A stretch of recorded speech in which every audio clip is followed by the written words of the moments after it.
Hello and welcome back to the Animal Communicator and Healer Summit. I'm your host, Dr. Cara Gubbins, and I am so delighted that you've decided to join us here in the All Access Pass membership area. This content is only available here, nowhere else, so I'm so pleased to be sharing it with you. And I'm even more pleased to have Animal Communicator and Healer Sammy Thompson here with more insight for us on working with traumatized rescue and wild animals. And she's going to share some energy techniques that will help us shift our vibration to become more harmonious to the animals in the situation. So welcome back, Sammy. Hi, thank you. So start us off. I think so many of us have big hearts and we all really want to have a positive impact on any kind of animal that's been hurt, that's been traumatized, that's been rescued from a bad situation, and also just wild animals because we love them. Where do we start with helping these animals become, heal from whatever traumas that they've experienced? I think where we can start is becoming aware that, again, we're such a discordant species. We think it's natural when we walk out into nature and everything runs screaming from us.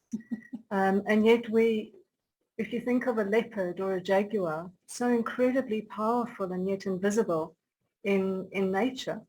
And there are ways that we can get into that, and it's by becoming kind of less human, because we walk around with this electromagnetic field that we've generated in our heart that is full of every thought, every anxiety, every worry, everything that we are so busy thinking about, that we have disconnected ourselves so much from nature. And so I think when working with traumatized, scared, shy, skittish, wild animals, there's a lot that we can do to put ourselves in a position that is less threatening to them.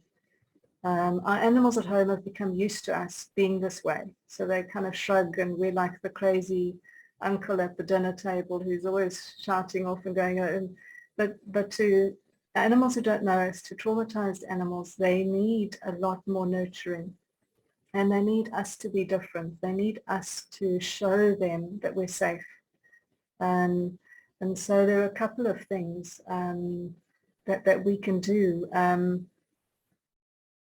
Firstly, I think one of the strongest ones is we have to learn what peace feels like.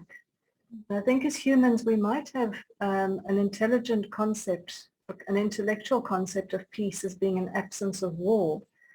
But I think to a lot of us, we've forgotten what peace really feels like. And so it's about learning how to find peace within ourselves, how to generate a sense of peace, because a sense of inner peace is an incredibly powerful vibration and emotion to have, stronger than any other emotion that is out there. And once you learn how to generate inner peace and be peaceful in the midst of chaos, you have an entrainment effect on everything around you. Not only your own body, because your own physiology calms down when you can generate a strong sense of peace. Your heart rate comes into coherent rhythm, your brainwave comes into coherent rhythm, your nervous system slows down and comes into a rest state. All of that works together to generate this incredible field of peace around you, which then entrains and affects everything else. So when working with traumatized animals, one of the greatest things that you can do is to have developed this sense or ability to generate peace and to hold peace in your space, because it makes you less threatening, and it also it creates an openness to allow them to feel safe and to open up, because they feel more secure with being in interaction with you. And it's not just being face to face. This is when you're working as an animal communicator as well, when you connect with an animal, because everything that you are feeling and thinking is flowing through that connection to them, and they're picking that up as well. So to be able to first get yourself into a very peaceful space before connecting with an animal is very important. especially if you're working with traumatized and rescues, to help them come find security and safety with you. So I love that you started that explanation with, you have to figure out what peace feels like. I love that because I think that's so important. I think each one of us needs that no matter what. We all need to know what that feeling is. And then once we recognize it, we can recognize when we're not in peace. And then that can help us get back to peace. And what a powerful energetic presence, what a powerful vibration to be holding for ourselves, but for also anybody around us. So once we do that, what's the next thing that we can focus on to help these animals? I think next, or concurrently or simultaneously, is to practice becoming present. We tend to live in our minds. We tend to always be thinking of our to-do list, what needs to get done. Especially when working with animals, we might be thinking of the goal, what we want to achieve with them, and be thinking of that a lot. So becoming present means getting into the now. And I think our cats are wonderful examples or leaders to us in this. I don't know if you've ever had an experience of being with your cat and stroking your cat absent-mindedly while your mind is somewhere else, or you're busy with something else, and your cat turns around and bites you and stalks off in disgust. And such a clear way of saying, no, be with me now, or don't even bother at all.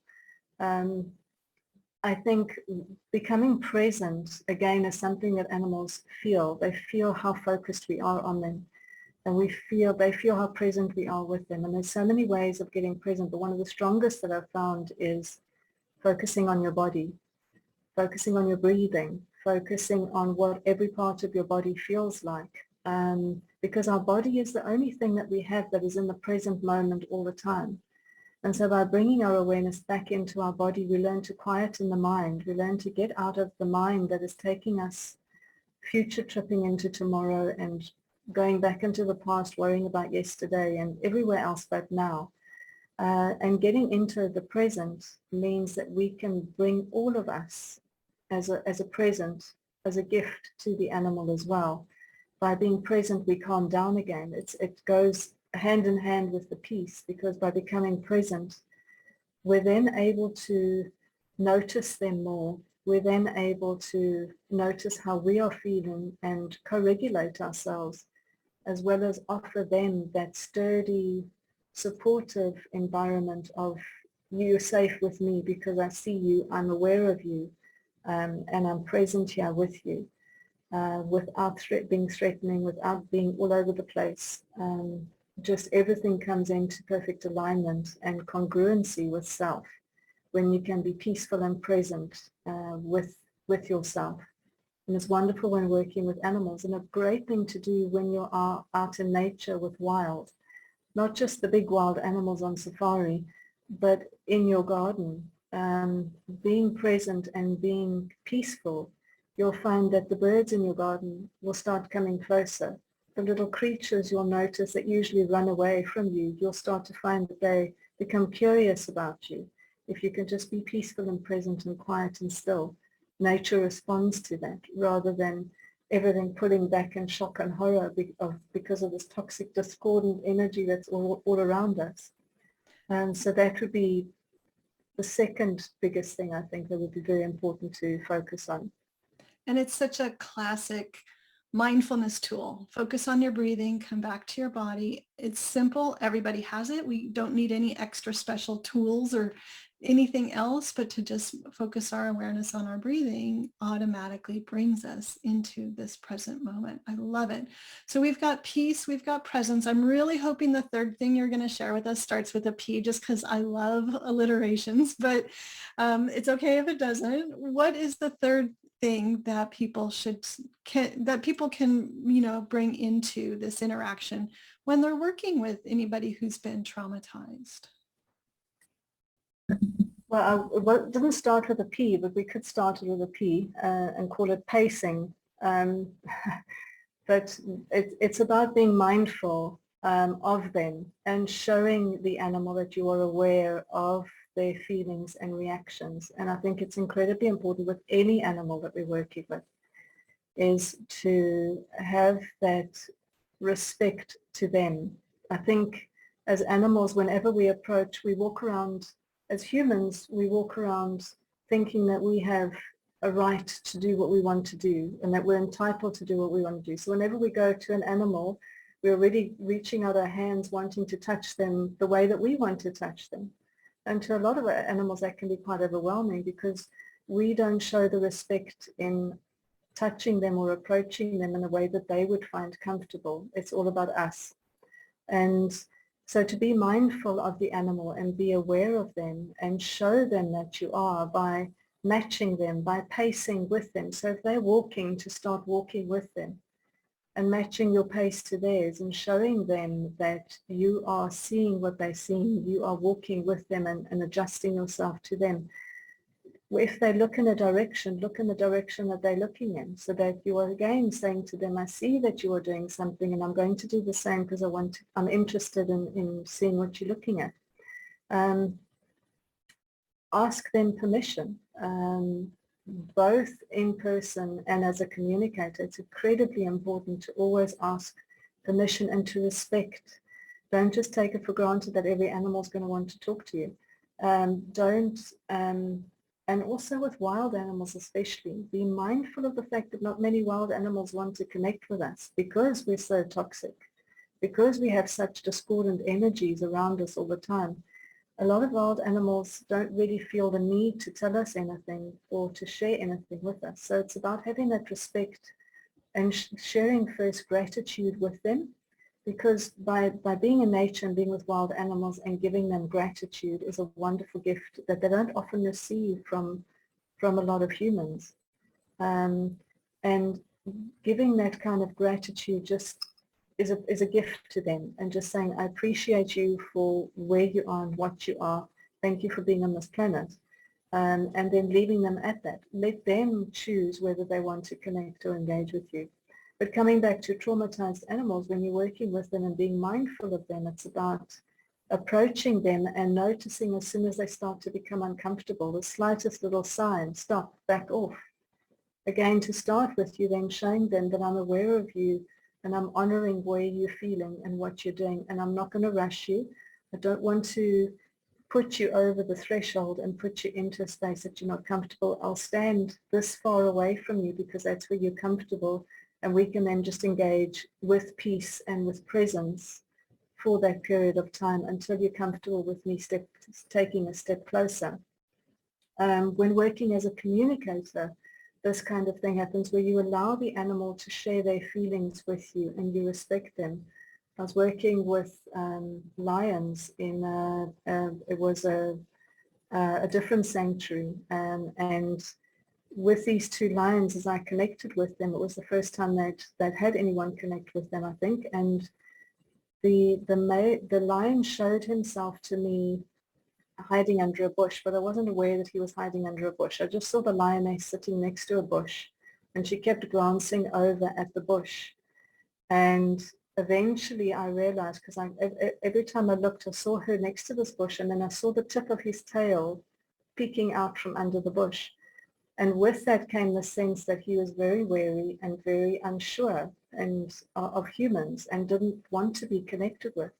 And so I respected that and worked with the lioness, and she then helped him become more confident and step out. So being a communicator is about understanding how they're feeling and respecting and honoring that, and being mindful again and showing that you are happy to go at their pace and that you are aware of their feelings and not pushing our human agenda onto them. I love it. I love it. You came up with the perfect P word on the spot for the 3 Ps because there's so much to pacing, right? It could be literally pacing, walking.